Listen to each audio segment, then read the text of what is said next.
Welcome to the Jose Aliaga Show. Today I have a special guest, a good friend of mine who is a political analyst who knows a lot about politics, local issues, and what's going on in our great state. His name is Jonathan Ettinger. How are you doing, Jonathan? All right, Jose. I think you're overstating things a little bit, but thank you. Oh, you're very welcome. I always like to make you feel special, and you're special to me, actually. I appreciate it. And you know, we have a special primaries. We went this month, August. We have tough elections. We have primaries in the Republican and the Democrat Party. And the Libertarians, but no one paid attention to that. Oh yeah, the Libertarians too. No, you're right. The Libertarians have a candidate, so that's actually true. And most people probably don't know about that. Thanks for bringing that up. So I want to talk about the governor race. Okay. We see the before a couple of weeks before the election was a lot of polls showing different numbers, and that Bill Schuette and Whitmer, yeah, the Democrat nominee. So what do you think about this primary? Well, I mean, as far as the governor's race goes, I mean, I know that some polls supposedly had it as a close race, but I can tell you for a fact that some polls of other races also claimed that things were, quote, close, that weren't close at all. Anyone who knows anything, I mean, Schuette had it from, what, 2-3 months before the election? Same with Whitmer, because the only people against Whitmer who voted in the Democratic primary were divided between Sri Tanadar and Abdul El-Sayed. But the two of them together wasn't enough to actually take her down. It was a foregone conclusion basically from the moment she announced she was running. Now, for a brief moment, Callie might have been able to take down Schuette, but he had a few missteps very early in his campaign and then just never made up. So, So for what you're saying, the polls didn't work this time, like 2016 about Hillary and Trump. a poll is only as good as the people you're polling, okay? And a lot of times insiders will make the mistake of likely voters, likely Republican voters. But what we're seeing here this August, just like we saw in 2016, there was a whole segment of voters that were off everyone's radar who didn't show up until election day. You had no indication that they supported anyone, that they were gonna vote, that they even cared. But this was especially true in 2016. That's basically how Trump got elected. A lot of people supported him, but with all the animosity, for lack of a better word, going on about Trump, they were afraid to actually be public about it. They didn't want to say, yeah, I support Donald Trump, and then have all their neighbors come and attack him for it. Same thing happened here. Bottom line, all the old rules are out the window. Whole paradigm shift. I don't know, man. It's hard to say what's going to happen going forward. But for example, in Oakland County, both parties show amount of people that actually come and vote. I mean, usually in my primary, we have around 9,300 people usually come and vote in primary. This election, we have 12,000. Out of 12,000, 8,000 already vote absentee. 8,000 out of 12,000, 8,000 vote absentee. So the election was already done by absentee people. And I think the same happened in numerous other races. Not anything statewide or that large, but from, let's say, a congressional district level on down. No, I think there were a lot of races that were actually already set and people just didn't know. Now, between Bill Schuette and Whitmer, who do you think is going to win? What is your prediction? Well, see, here's the thing. At the end of the day, it's not really Schuette versus Whitmer. It's just Republican versus Democrat. This whole thing is going to come down to which party gets more voters out, okay? Because Bill Schuette isn't Bill Schuette. He's just your name here, Republican. Same thing with Whitmer. They were literally just cookie cutter, cut out, typical candidates. Nothing special about either of them. So it's about party allegiance. I mean, if I really wanted to go on a stretch, it comes down to the voters in the center. Which one can appeal more to independents? And right now, neither of them can. Well, if you look, Snyder administration and compare with Granholm, it's a big difference. Just my opinion. Oh, no, I agree with you entirely, yeah. I mean, I'm talking about the Snyder did a better job than Granholm. More jobs. Yeah. We see a positive result in our economy. Yeah. So do you think it's going to be relevant? It's going to help Bill Schuette? Well, but see, that's the thing, though. Snyder picked his lieutenant governor to beat, and Cali couldn't produce. Cali didn't make it happen. You know?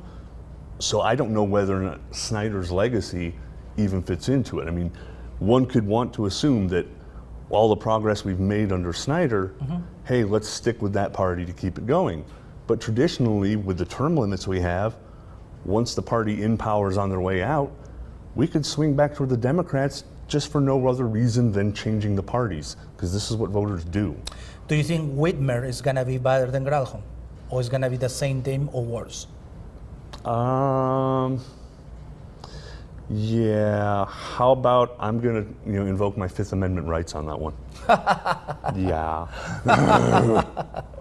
I really don't want to get myself in trouble right now. All right. Well, I live here, I pay my taxes, and I'm very concerned about the future for Michigan. As you should be. Yeah, I mean, education. I mean, we have major company student came, and they see that we need more education trade for our future generations. Yeah. I mean, the economy, it got better, but we lack in some areas like education. And I don't know if it's a time for a Democrat to come and raise taxes and. Well, now here's the important thing, though. If you look at it going forward, let's say Whitmer gets elected. Let's say the Democrats actually take control of the House like they've had in the past. When's the last time Democrats actually had the state Senate? Yeah, it's not likely to happen. No. I mean, really, even if there is some kind of blue wave that takes over, it's only going to affect those areas, those races, where it's been more of a coin toss anyway. If you're in an area that usually goes 60% Republican to 40% Democrat, in other words, we're talking 3-2, yeah, you're not going to have nearly enough Democrats to make up that gap to flip it. And that is the worst case scenario for Republicans. Yeah. Then the Democrats will win governorship and they get the House. But Republicans would keep the Senate, and so anything that the legislature is going to do is going to require compromise between the two bodies. And then it has to be something that the governor is going to actually want to sign. So what about is we lost the Attorney General seat? That's going to be irrelevant, not relevant? That's hard to say because realistically speaking, the Attorney General as a job is not as political as everything else. I mean, I could, if I wanted to go back, I can even speak positively for what Jennifer Granholm did as Attorney General. What she did as governor was an entirely different matter. But like I said, the Attorney General's position is to be the top law enforcement officer for the state, okay? That's what they're concerned with. So sometimes party's not necessarily the relevant factor in that race. So, it's not going to be a factor, but let's go back to this Attorney General primary. Yeah. Right now we have the current Speaker of the House, Tom Lerner, against Senator Shoemaker. Shoemaker, yeah. Who do you think is going to win the Republican nomination? I'm not going to make a prediction because, number one, I'm not familiar enough with either candidate to really make that call. And secondly, you got to remember, these are nominations that are done at the state convention for the party. I don't know. It depends partially on who actually shows up to the convention and to what degree the people in charge of the party, do they have an outcome they want? Are they going to twist a few fingers to get them?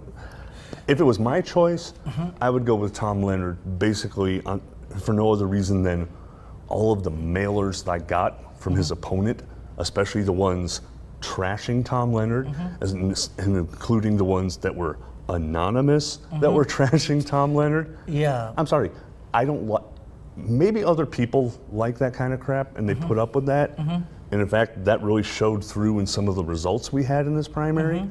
I personally do not. The more stuff you mail to me, the less I'm going to like you. I see. So you don't like negative campaigns very much? No. But do you think negative campaigns work? Unfortunately, yeah.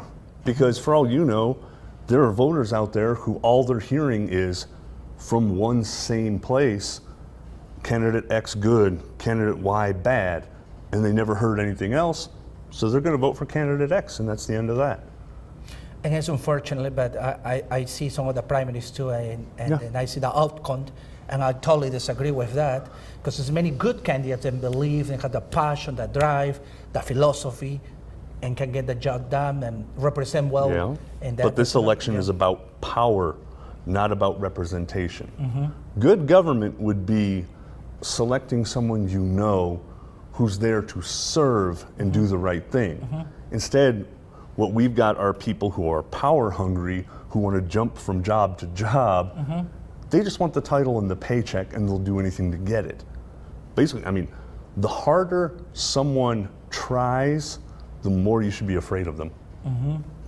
But you know, personally, that's just my view. No, I agree with you. I think you brought a good point, and it's sad that we see those type of outcomes. Yeah. Now, what do you think about the other primary, about Secretary of State? We have Mary Lane against Joseph Guzman. I mean, both of them have good credentials, I believe. They, you know, but they're gonna face also a strong Democrat who is Jocelyn Benson. They have a strong funding by George Soros and all that. So who? Yeah, but Jocelyn Benson is an also-ran. They've put her out there for other things already. Again, this is going to come down to, first, on the nomination side for the Republicans, Right. how does the convention go? Right. So no, who knows? No, I get. And once you get that chosen, just like with other things, it's not going to be Benson versus Guzman. It's not going to be Benson versus Lang. It's just going to be Democrat versus Republican. It's going to be your straight ticket voters who put no real effort or thought into it who determine the outcome. Who do you think is gonna win, or who do you like out of those two from the Republican ticket? I know Guzman a little bit, and based on that, I could lean toward him, but I can't speak for your average Republican delegate. I am definitely not on the same wavelength as most of these people. Right. So I don't know. Okay, but let's see Guzman wins the. Yeah. One of the concerns I'm hearing around on the county convention is that gender may play against Guzman, because usually Secretary of State is for a female candidate. What do you think about that? Yeah, but do you not see just how stupid that sounds to say the Secretary of State has usually been a woman? I mean, that plays right into gender role stereotypes. Anyone who thinks that Guzman's at a disadvantage for being a male shouldn't be involved in politics, because they're completely backwards. And it's about the individual, not whether they're male or female, not what color they are. Right. What are their ideas, and can they do the job? Of course, the reason I ask the question is because it's what I hear during the convention. Yeah, Some and these are people who really shouldn't be involved in politics because they're doing all the wrong things. They're the ones ruining it for the rest of us, let's put it that way. Okay, but so for what you're saying, for the little that you know about these two candidates, Guzman will be probably a good pick to face Jocelyn Benson on November. Like I said, though, at the end of the day, it's going to come down to party versus party, regardless of who the candidates are. You're going to see hardly anything about identity. If anything, all of the statewide Republicans are going to get tagged as Snyder bad, this one's Republican also, vote against it. I guarantee that's what Democrats are going to do. Or they might invoke Trump too, all depending, but still, same thing. Now, you live in Genesee County. Yeah. Is Robertson is up his term limit. Ruth Johnson won the primary, which is our current Secretary of State. Not that she had to try, but yeah. All right, no, but she's having an interesting November election, though. Democrats are putting a lot of money. Democrats believe they can win the seat. And you said that Republicans always control the state Senate. Generally. But but we have many seats that are challenged right now. One of them is Robertson's seat at this point. Okay. So do you think Secretary of State Ruth Johnson can beat the Democrat? Well, first off, since that's not my district, who is the Democrat? I don't recall the name, but I know it's also a woman. I think this time Democrats are running with. Well, look at how the district is drawn out, okay? The strongest base for that voting block is really coming more from Oakland County than from Genesee. Okay. Robertson himself is from Grand Blanc. Yeah, well, guess what? Grand Blanc has been leaning more and more toward the left for years now. That's why it got cut out of the House 51st and stuck into the House 50th with Burton. So you've got what few Republicans you have left in Grand Blanc tied with Waterford. Waterford and Clarkston is your driving force for that Senate seat, easily. Clarkson is not. Oh, Clarkson's a different. It's Waterford, though. Waterford, I think, is Highland. Yeah, they messed up the lines Yeah. again. Okay. Yeah, but okay, so because portion of the Senate district is Oakland County, Yeah. Ruth will have an advantage to keep it Republican. Well, see, it's not just whether it's Oakland County, but which parts in Oakland County, okay? Okay. Waterford is still staying strongly Republican, and it is going to be one of the largest determining factors. Waterford. You would need outrageous Democrat turnout everywhere else in order to fight that. Meanwhile, Ruth Johnson is an established, known name, especially in Oakland County, so that right there already gives her an advantage going into it. Okay, so it's a safe seat. So Largely, but not absolutely. what about the one that won the primary of that was what seat? There was the seat for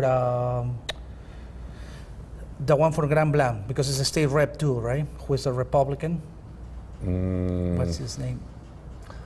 In the 50th district, 50th district, that I yeah. did not follow at all, Oh, okay. because at the end of the day, Democrats are holding on to that one almost no matter what. No, but in Genesee County, we have a one state rep that's Republican. The only Republican state rep seat in Genesee is the 51st district. Right. That's Fenton, Linden, Argentine, a few things going north, plus a few spots in Oakland County now. Okay, that's why I said. Okay, so you meant, okay, I gotcha. Who won the primary? On the Republican side, you had Mike Mueller. Mike Mueller. Does he have a chance now? He's got at the very least the generic Republican chance of doing it, but he's untested, unproven. How he performed in the primary, that can easily be attributed to being an complete outlier, and just we don't know, because people have been talking for months about the potential of some quote blue wave coming in November, and unlike the House district down here in Clarkston, the margin for Republican Democrat in the 51st is closer to razor thin. I mean, you're talking about something that's lucky to be 55-45 most times. All it takes is for the Democrat to have a better message and appeal to the people in the middle, and they've got it. So that one is poachable. How likely? I don't know, because there's way too many unknowable factors involved. Right, because I hear that too. The Republicans may lose the House this year. I mean, this is what I hear as well. So this will be one of the seats that probably are targeted by the Democrats. Since it's always going to be, I mean, that's one that's always been close. I mean, Republicans have held it, but only by the slimmest of margins. And hey, we saw in this primary, plenty of Democrats showed up, or at least plenty of people showed up and voted Democrat who hadn't before. And I can't say for certainty, but I think a lot of Democrats showed up and voted in the Republican primary too. So Democrats have a numbers game going into November. Which is very interesting too. But what about the U.S. Senate race? Do you think John James have a chance against? I will say this for certain. Yeah. This is going to be the best chance at that seat Republicans have had since Stabenow first knocked out Spence Abraham. Really? Oh yeah. Why? John James, I mean, again, it's a changing political climate. Stabenow's banking on, she's been there, people know her, et cetera, et cetera. She's the same old person.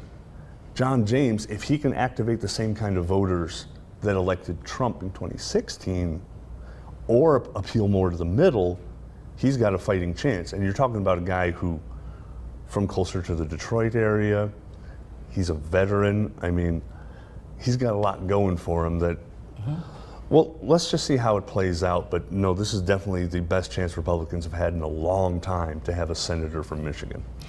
More than Pete Hoekstra. That whole election was screwed up from the start, and it got worse once the nominee was selected. So All right. Yeah, I was asking Yeah. because Pete Hoekstra was a former congressman. He ran for governor. He almost get it. credentials aren't everything, though. About every Republican in that race that year shot themselves in the foot before they got going. All right. So this is the best chance, and Yeah. okay, yeah. But I mean, John James. He never was in the ballot until this primary election. He done well. But I definitely see him appealing to the center better than Stabenow can. Okay. Stabenow's counting on her die-hard core Democrats showing up and voting for her. Yeah, no, he's starting to. She's part of the system of the establishment, Washington establishment, Yeah. and all that. No, I understand that. Trust me, I agree with many things. that Her Stabenow whole done. campaign is going to be President Trump bad, re-elect me, I'll stop him. I guarantee it. Oh yeah, but yeah. Because, let's stop Trump. Let's stop economic growth. Yeah. Let's stop actually moving forward. Cutting taxes. Let's stop Yeah. that. No, very good points. Very good points. All right, John. I think time is Already? right. Yeah, yeah. It's very, very interesting talk about politics, bro. We're gonna see maybe next week because next week, this weekend is gonna be the state convention for Republicans and Yeah. Democrats. We're gonna see finally who's gonna be the nominees Well, for both. the Democrats had a different convention months ago and pretty much decided theirs, but yeah, no, it's going to be wait and see what happens on the Republican side. Yeah. Although you know that despite all the differences, they're going to push for unity and right. Yeah. Well, yeah. Well, it's interesting, since Bill Schuette also he chose Lisa Posthumous Lyons, yeah. Lyons, yeah. What do you think about that? Let's put it this way. Yeah. He's going for demographic pandering, just Yeah. like Whitmer is doing with her choice. Yeah. He's just not doing it as badly as she is. Oh, okay. But that's all they're doing. They're trying to even out their ticket with, well, I can get X, they can bring me Y, I need that. Did you know that it's only been since the 1963 Constitution that we did tickets for the governor and lieutenant governor? You used to actually elect the lieutenant governor separately, like they do in many other states. No, I didn't know that. Yeah, we should probably go back to that. Just saying. Okay. No, it's a good point. I like to see more that type of process sometimes because it helps the people choose what is best for the state instead, that kind of choices that sometimes are not good for the ticket, but we'll see what happens. Hopefully works for the Republican Party at this one. Not my ideal choice, but I gotcha. Thank you. Well, thank you so much for coming. I know you drive so far to be here. And I like to always to let people know what's going on, and you bring a lot of knowledge. I'm glad to do it, man. Thank you, John. Gives me a chance Thanks to so spout much. off. Yes. Well, if somebody want to contact John, I think it's your contact info down there. Nah. John, no, it's not. No, we're not It's going to do that next time. It's not there. Oh, I saw it. You can contact Jose, No, though. you can contact me though through Facebook, and I can ask the questions to him next time. You can reach me through Facebook, the Jose Aliaga Show. Also, is my cell phone number if you want to be a guest and want to share some of your ideas, anything that you would like to share with us, please contact me at 248-736-7163. Thank you so much, and God bless you.